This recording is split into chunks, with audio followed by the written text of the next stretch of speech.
And that is a saving. That is a massive saving. Hi guys, my name is andiswa.mojapelo and welcome back to my YouTube channel. I cannot believe that we are almost at 100 subscribers. I'm so amped and excited. Thank you so much to the people who are watching, liking, subscribing, and also sharing my content with others as well. I really do appreciate it. If you haven't subscribed, please consider doing so, and also consider giving me a thumbs up if you enjoy this video.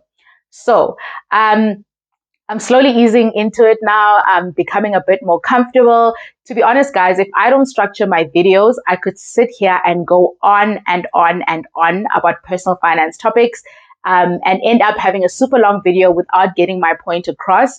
But I'm also going to try and find a good balance between sharing a bit about myself as well as the content that I deliver. This month is Savings Month, Happy Savings Month. And there's going to be a lot of talk about where to save, how much to save, and all of those things, which is important conversations to have, right? Very important conversations to have. But I also thought to myself, it's been a tough year. And a lot of people can relate to this. And if you were not affected directly by income changes, then you were affected indirectly because of a family member or someone else that you care about who was affected, and then you had to subsequently step in to help them out. We've all been through the most in some way or other and you know how like everything you go through in life ultimately affects your finances. That's exactly what's been happening. And I thought to myself that a lot of people are going to feel far removed from this whole saving conversation because you can't see past your debt and how much you have to pay off. And you also don't have any disposable income. So saving is a luxury that you don't have at the moment. So because of this, I decided to share 3 ways in which you can still save in this video. So that's what we're going to be talking about. What are the 3 things? I want you to keep it short and simple and also make it something that's applicable to each and every one of us, regardless of our circumstances. So what are the 3 things that you can do to make sure that even though you don't have any money at the moment to put away, you are ultimately saving? The first one is spring clean your spending, right? And I once attended a session with Nicolette Mashile. I think it was about 3 years back. I can't remember, but yeah, it was about 3 years back, and she took us through the bank statement exercise, and we're going to use that and follow the same principles. And what we're going to do is that we're going to use our expenditure and the things that we are spending on to find opportunities to save. Now, what you need for this is you need to print your 1-month bank statement, and then you need 2 highlighters in different colors. So you'll have your 1-month bank statement, and I use a green highlighter and a pink one. You can choose whatever colors that you are happy with. Just make sure that they are different. So what we're going to do is that we're going to look at each line item on our bank statement. Now, this is the reason we use the bank statement and not the budget. A lot of us gravitate towards the budget when we start talking about money and the way that we spend. But a budget is a proposed plan. It's a great thing to have, but it shows how you would like to spend your money. Your bank statement, on the other hand, is going to show how you are currently spending your money, what you are actually swiping and paying for. It's a very good source to use when you want to understand where your rands are going. So we have the bank statement, and what we're going to do is that for each line item on our bank statement, we're going to ask ourselves 2 questions. Why did we make this purchase? And if it's a recurring purchase, why do we continue to pay for this? And secondly, what value does it add, right? And if you can confidently give an answer for these 2 questions, then you highlight it in green. If you can fully explain why you are spending on that, and you can fully explain the value that you are getting from that line item, then you highlight it in green. Then for the items that you are not so sure of, you highlight that in pink. So if you can't remember, or you can answer one but not both the questions, then you'll highlight it in the other color, which is in my case pink. And what we're going to do is that at the end of this exercise, we're going to look at our budget, and we're going to start with the pink items, the ones that we are not sure of.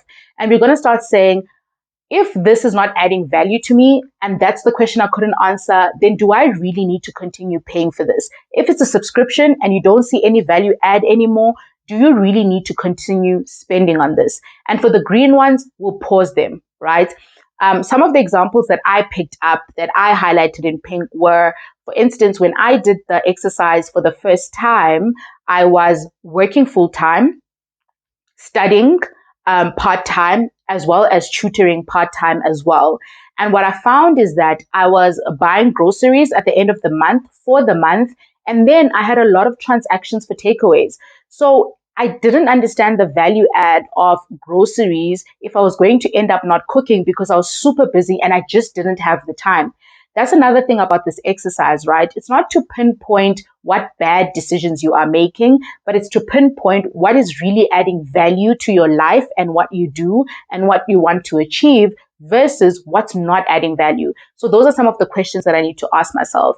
Other things that I picked up were subscriptions that I was a part of, but I wasn't really enjoying the content anymore. I wasn't watching those channels anymore. So I needed to decide, do I really keep the subscription because I don't really see any value add, right? Those are my examples and yours can be different. The point of this exercise is after you get your pink line items, you need to start thinking about them a bit differently. What can you cut out? What can you reduce on, and what can you completely cancel to make sure that you are spending on things that are adding value to your life and that have a clear, well-defined why. So that's the first step of spring cleaning your budget. And then there's step number 2, right, which I'm also still trying to work on, and that is learning how to say no. This is a very, very important item when you are trying to improve your finances, you are trying to save money, and you are trying to not spend where you necessarily can't afford to spend. And that is learning to say no. Guys, growing up, right, the one line that my mom was famous for was "Andinakwa mali mntanam." She was so confident about the fact that she did not have any money for certain things. And I feel like I wish I could adopt the same thing sometimes. I wish I could say, no, I do not have money for certain things, because honestly, that's the reality. But it doesn't come as second nature to me, and it doesn't come as easily. But I've taught myself that I need to learn how to say no, first to myself, right? If my situation has changed and my income has changed and I can't necessarily afford the things that I used to, I need to accept that this is my situation, and I need to start relooking, and I need to start saying no to the things that I can't afford and start saying no to the things that are really costing me in the long run of what I'm trying to achieve, right? Then there's the second part of saying no, which is also super important, and that is saying no to the people around you.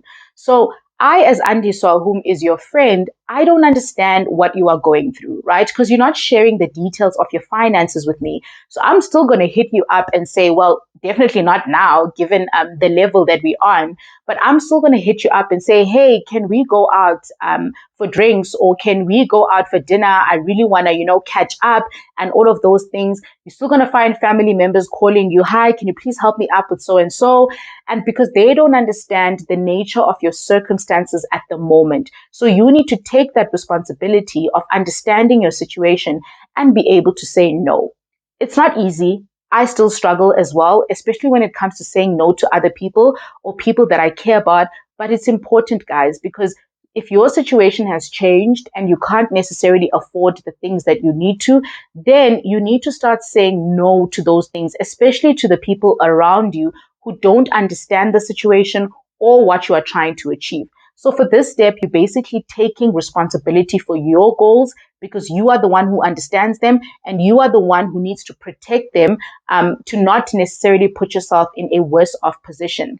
And you know what I've found, right? I found that particularly with the people that we care about, they also care about us. And when we sit down and explain that we can no longer do what we used to, oftentimes they'll understand because they care about you. They want the best for you. And if you are open and honest about your situation, you'll find that they do understand and they start laying off a bit, which also saves you in the long run and your overextended budget. Step number 3 is stop using money that does not belong to you. And what I mean by this is you need to start learning to survive with only what you have and not what is borrowed from the bank or any other place that you are borrowing from, right? So this is a debt conversation. Yes, life has been tough. And perhaps you've needed to take a loan or an overdraft, overextend your credit card, and all of those other things because you didn't have a choice. And that's the situation you were in, right? But from now on, try at least to stick to those payments that you need to make, but don't use any more of that money. So switch to survival mode, right? If all of your deductions and all of your expenses go off at the end of the month and all you have is 1,000 Rand, try as much as possible to make that 1,000 Rand work for you. And this also speaks to the first step that we did, which is spring clean your budget. So if that 1,000 Rand is not lasting you to the end of the month, then maybe there are certain things that you need to cut out in order to make sure that you can survive, right? So switch to survival mode and try as much as possible to not use money that is not yours, right? To not use money that does not belong to you. So you make whatever is left last you and you make a plan, right? Our parents used to do it. They used to make a plan. They used to make meals appear out of almost nothing. They used to make sure that you carry something for lunch, even though there wasn't necessarily goodies. And if that requires you to make a few sacrifices on the brands that you buy when you go grocery shopping, or the places that you go to when we do start going out, or whatever necessary sacrifices need to be made, but start trying to make sure that you are only living on what you have. What you don't understand is that that is ultimately saving, right? So if you can manage to use only what you have, it means that you are not paying interest for the debt that you use. And that is a saving. That is a massive saving. Yes, you have the debt that you have. That is done. But if you can manage to pay that off without using more, all that money in interest that you would have accumulated in addition is now being saved. So, guys, these are 3 easy steps that we can all apply regardless of our circumstances. You'll see that none of these steps will cost you a thing, but they can potentially save you a lot.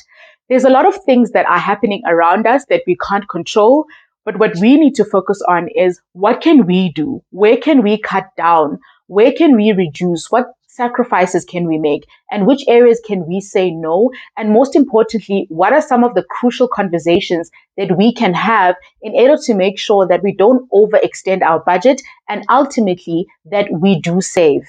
I really hope you enjoyed this video. If you did, please don't forget to give me a thumbs up and I'll see you in the next video. Bye.